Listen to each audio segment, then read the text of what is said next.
హైదరాబాద్ నగరానికి ప్రాతినిధ్యం వహిస్తున్న హైదరాబాద్ ఈ ఛాంపియన్స్ తన తొలి మ్యాచ్ ఆడేందుకు సిద్ధమైంది. కాసేపట్లో ఉప్పల్ స్టేడియం వేదికగా పాలమూరు స్ట్రైకర్స్ ను ఢీకొనబోతోంది. ఇందుకు సంబంధించిన మరింత సమాచారాన్ని మా ప్రతినిధి నాగార్జున ప్రత్యక్ష ప్రసారం ద్వారా అందిస్తారు.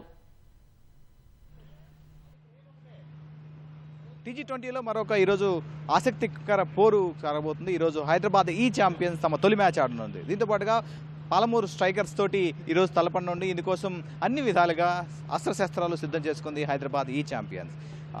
కెప్టెన్ అభినద్ రెడ్డి సారథ్యంలో దృఢంగా ఉన్నటువంటి హైదరాబాద్ ఈ ఛాంపియన్స్ గత కొన్ని రోజుల ప్రాక్టీస్ మ్యాచ్లోనూ అటు ఆల్రౌండర్ షోతోనూ పటిష్టంగా కనిపిస్తోంది. అండ్ పాలమూరు స్ట్రైకర్స్ ఆల్రెడీ ఇప్పటికే ఖమ్మం ఏసెస్తో జరిగినటువంటి తొలి మ్యాచ్లో ఓటమి చవిచూసింది. సో అందులో ఉన్నటువంటి లోపాలన్నింటినీ కూడా ఇటు హైదరాబాద్ ఈ ఛాంపియన్స్ తమకి అస్త్రాలుగా చేసుకొని ఈరోజు బరిలోకి దిగబోతుంది. మరికొద్దిసేపట్లో అంటే 2:15కి ఈ మ్యాచ్ స్టార్ట్ కాబోతుంది. ఇందుకోసం అన్ని ఏర్పాట్లు పూర్తాయి. ముఖ్యంగా అభినద్ రెడ్డి ఎక్స్పీరియన్స్ ఈ జట్టుకి చాలా కీలకంగా కనిపిస్తోంది. ఎందుకంటే గతంలో అయినటువంటి లిస్ట్ ఏ ప్లేయర్స్ అండ్ ఇతర రంజీ ప్లేయర్లోనూ తను అద్భుతంగా ఉన్నటువంటి ఫామ్లో ఉన్నటువంటి పరిస్థితి. తర్వాత హైదరాబాద్ ఈ ఛాంపియన్స్కి ఆయన ఆక్షన్లో హైదరాబాద్ ఈ ఛాంపియన్స్ ఆయన కొనుగోలు చేయటం, ఆ తర్వాత అతని సారథ్యంలోనే ఆల్రెడీ ప్లేయర్స్ అంతా టీం అంతా కూడా పూర్తి స్థాయిలో సమిష్టిగా రాణించేందుకు సిద్ధమయ్యారు. గతంలో మనం జరిగినటువంటి కొన్ని ప్రాక్టీస్ మ్యాచ్లు కూడా అద్భుతంగా రాణించారు హైదరాబాద్ ఈ ఛాంపియన్స్. సో ఈరోజు తమ తొలి మ్యాచ్ తోటి శుభారంభాన్ని ఇవ్వాలని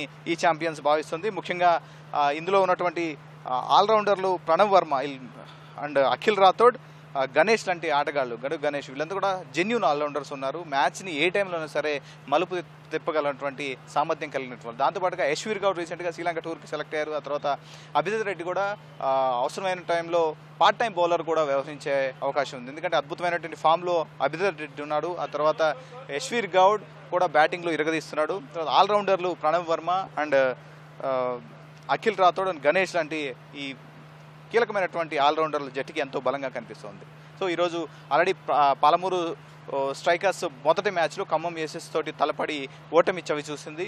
సో మొదట బ్యాటింగ్ చేసి 239 స్కోర్ కొట్టినటువంటి ఖమ్మం ఏసెస్ని ఎదుర్కోలేక 217 పరుగులకే వెనుదిరిగినటువంటి పరిస్థితి. సో ఓవరాల్గా హైదరాబాద్ ఉప్పల్ స్టేడియంలో నిన్న మ్యాచ్ చూస్తే కనుక హై వోల్టేజ్ మ్యాచ్లు మనకు కనిపిస్తుంది. మొదట్లో మామూలుగా ప్రారంభమైనటువంటి టీ20 లీగ్ ఆమంతం అంచనాలంతా రోజుకి పెరిగిపోతున్నాయి. నిన్న తిలక్ వర్మ ఫీల్డ్లో కనిపించడం ప్రేక్షకులకు మరింత ఉత్సాహాన్ని ఇచ్చింది. నిన్న స్టేడియం దాదాపు 10,000కు పైగా క్రౌడ్ తోటి నిండిపోయింది. సిరాజ్ అండ్ తిలక్ వర్మ వస్తారని ప్రచారం. తిలక్ వర్మ ఫైనల్లీ కెప్టెన్గా వ్యవహరించారు మెదక్ ఫాల్కన్స్కి. సో నిన్న భారీగా పరుగులు వరదపడినాయి. 258 పరుగుల లక్ష్యాన్ని తిలక్ వర్మ ఒంటి చేత్తో వేయడం ఆయన మ్యాన్ ఆఫ్ ది మ్యాచ్గా నిలిచారు. సో ఈరోజు కూడా ఒక హై స్కోరింగ్ మ్యాచ్ ఉంటుందని భావిస్తున్నారు ప్రేక్షకులంతా. ఇప్పటికే స్టేడియానికి చేరుకుంటున్నారు. 2:15కి మ్యాచ్ స్టార్ట్ కాబోతుంది. ఇందుకోసం అటు హైదరాబాద్ ఈ ఛాంపియన్స్ అండ్ పాలమూరు స్ట్రైకర్స్ జట్లు ఇరు జట్లు కూడా బస్టం స్టేడియంలో సాధన చేస్తున్నాయి. మరికొద్ది సేపట్లో 2:15కి టాస్ అండ్ 2:30కి లైవ్ యాక్షన్ స్టార్ట్ కాబోతుంది.